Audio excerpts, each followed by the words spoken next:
Elsewhere, a day after the death of a U.S. ambassador to Libya, protests are spreading across the Middle East. It's all over the release of a film entitled Innocence of Muslims. It reportedly depicts the Prophet Muhammad as a fraud and a madman. Protesters stormed the U.S. Embassy compound in Yemen. They tore down building signs and set the American flag on fire. There were also protests in Iraq, Iran, and Egypt. President Obama has stepped up security at all U.S. missions around the world. However, there are many, especially in Libya, who are actually offering sympathies to the United States. Some with ties to Libya say this violence does not reflect who they are as a people. They tell Fox 6's Tammy Hughes the ambassador was a well-known friend. He was a wonderful man.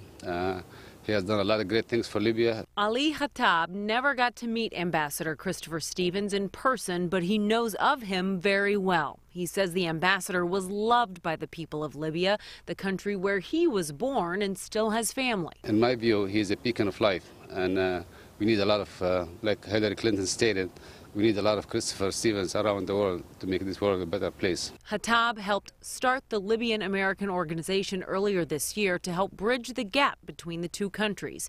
He says the people of Libya have never been able to participate in their government, and building a new, stable one will take time. As any revolution goes through, there's some bumps in the road, but I hope that everybody will come forward, and this should not stop us from moving forward. In Libya, they were ruled by a dictator for 40-some years. There are no institutions that people can rely on. There's no succession. There's no nothing. Othman Atta with the Islamic Society of Milwaukee agrees. He says Libyans actually have a more positive view of the United States because they understand this country helped get rid of Muammar Gaddafi.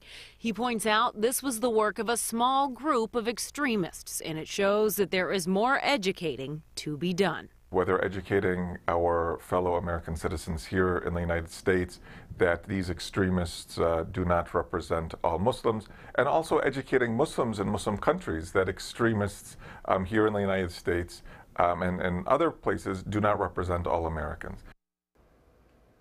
You know, both men told me even though it's not the safest or most stable country right now, they believe that Libya is headed in the right direction. They also hope justice will be served to those responsible so that Libya and the U.S. can heal. Mary.